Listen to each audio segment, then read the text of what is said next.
This is the fifth in our series From the Garden to the Kitchen. By now, some of you may have already seen and tried out the recipes that we included in our laksa, roselle, calamansi, pandan, and sirai.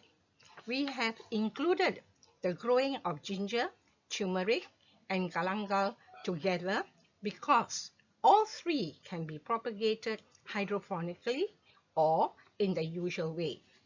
In addition, each of them has a unique taste and enhances the aroma and taste of fish and meat dishes. The middle picture shows the turmeric plant grown successfully in a pot. It can be placed in a balcony where there is sufficient light. Planting is by the hydroponic method that we have learned in the first section. We will first line our container with some coarse pebbles. This forms the drainage layer. Then, of course, I'm showing a small scale demonstration. Therefore, I'm using a small container. You may use a larger container. But what I will show you is this. We have taken a piece of ginger having three growing buds.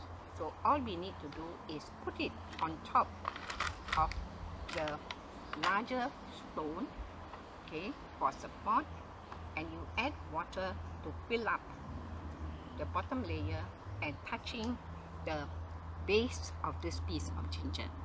This can be left in some place in a place where it has got light. Light is necessary if we want the shoot to grow well. So this must be in a place where there is at least sufficient light. In the same way as your original pot must also be somewhere where light is available. Then, having done this, you will leave this aside and watch it grow.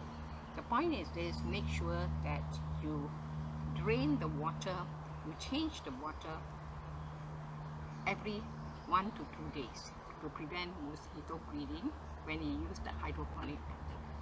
When you use the traditional method, you will make sure that your potting mix is moist all the time. So these are the key points that you have to remember when planting ginger by these two methods. Today, we are going to demonstrate the growing of ginger, turmeric, and galangal.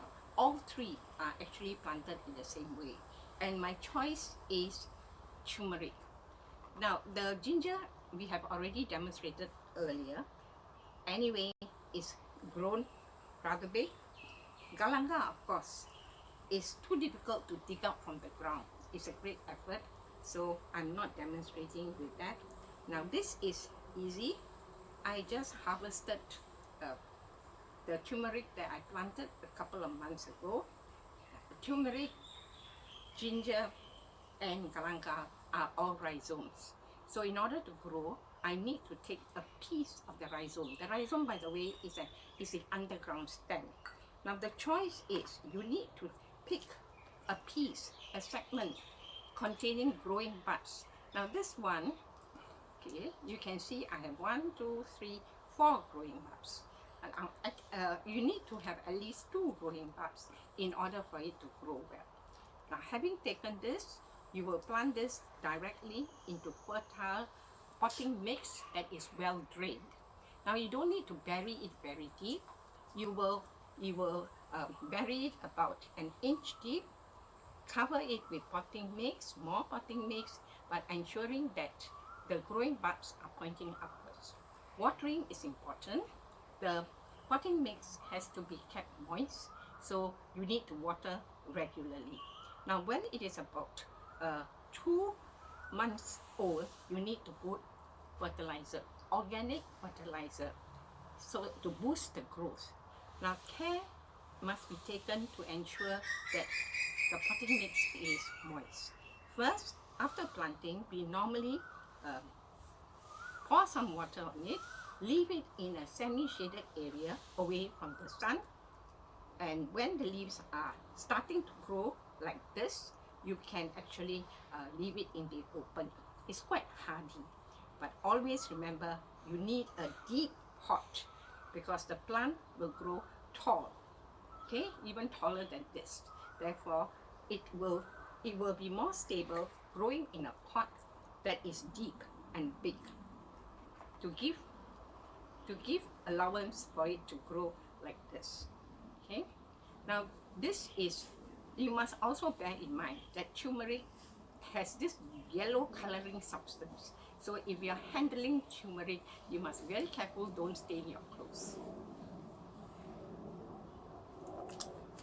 Okay, so this, of course, all three is used widely in ASEAN cooking for making your curry, for for spices, for cooking meat and vegetable dishes. Now galangal here, I will do in exactly the same way, right? So all I need to do, I will cut out a piece. Now as you can see, it is quite a tough piece. Again, I will cut out, and these two are growing buds. I will cut this.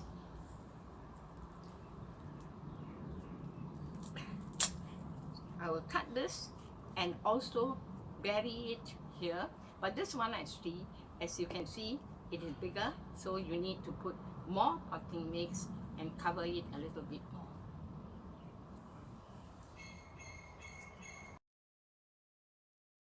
Session, we are going to demonstrate how we harvested ginger, turmeric and galangal, and how we take parts of it that we can propagate for the next crop. The rest we will be using for our cooking. So starting with ginger. Now we are going to take away all the roots on the ginger roots, all cut away.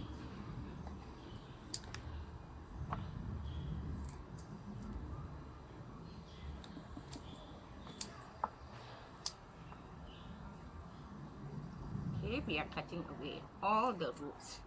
Okay, I am going to reserve parts of it for planting. Now maybe I will take this one. This one has got lots of little buds growing, so I shall take this one for propagating the next crop. This one has got several buds, so I shall choose this. The rest I will use it for cooking. So, okay, as mentioned, we take away all the roots, we wash this clean, and it is ready. You can do anything you want with it and cook your dishes. Okay, so this is a very healthy plant. So we have now harvested the ginger. Okay, so this is the ginger as you will see when you buy from the market. As you can see, this is a turmeric that we planted about 6 months ago. It has been doing well and growing prolifically, and you can see that there are little turmerics all over the place. Again, harvesting this was quite an effort because they were all intertwined, but you need not have to harvest the whole plant. You can actually dig out parts of it and let the remaining parts continue to grow. So this is what I harvested, and of course, for every harvesting, I will need to keep one or more parts for propagating the next year's crop, the next crop. So again, we will choose a part where you can find a lot of buds, because that will grow very fast.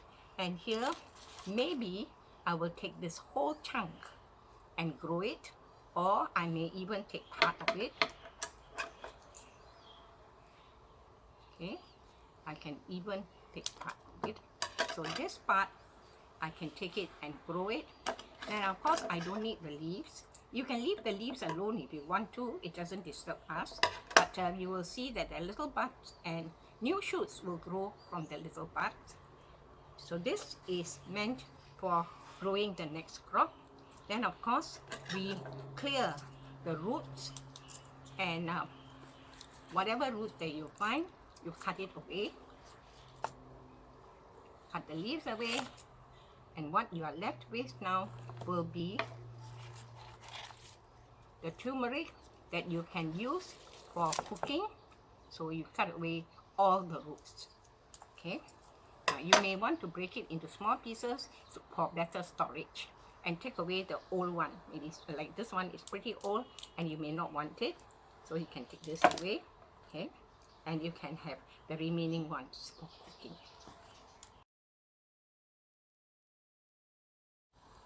This is the galangal plant that we harvested.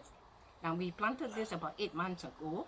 You can see the rhizomes are growing, but it's very slow. This is a slow growing plant, but it has a tendency to be very big. And that's the reason why when we plant it, we need to put it in a big pot to allow it to grow. And now, of course, deep enough, you got to plant it deep enough for it to grow. So after harvesting, okay, this is what we harvested. I may want to keep some of these buds to plant the next crop, or I may just leave it alone and let it continue growing until as and when I need the whole rhizome to cook. So now we will remove all the roots. We cut away the roots. Okay, the roots. We cut away the roots, so that what you will see is what you buy from the market.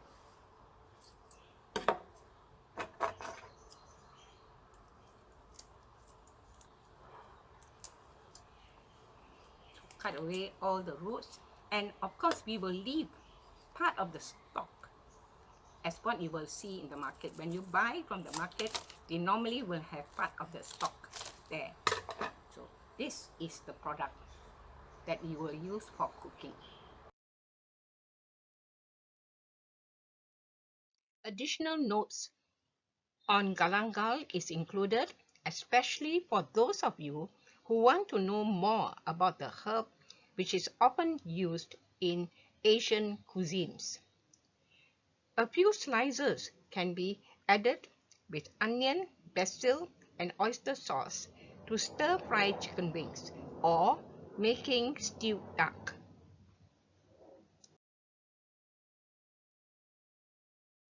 Herewith is the recipe that our late grandmother insisted on serving, especially on cold days for health reasons.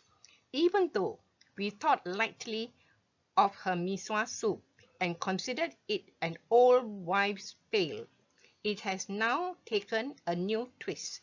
Our grandchildren love it, and it has often been served, especially when they are around.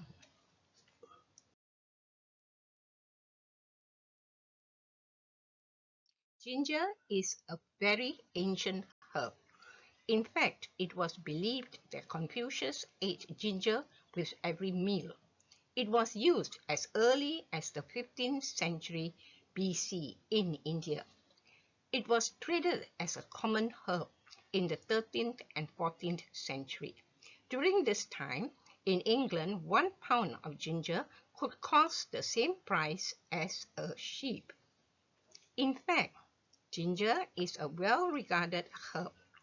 From here, you may wish to refer to our late grandmother's recipe in a previous slide, which she strongly recommended to be eaten on cold, rainy days.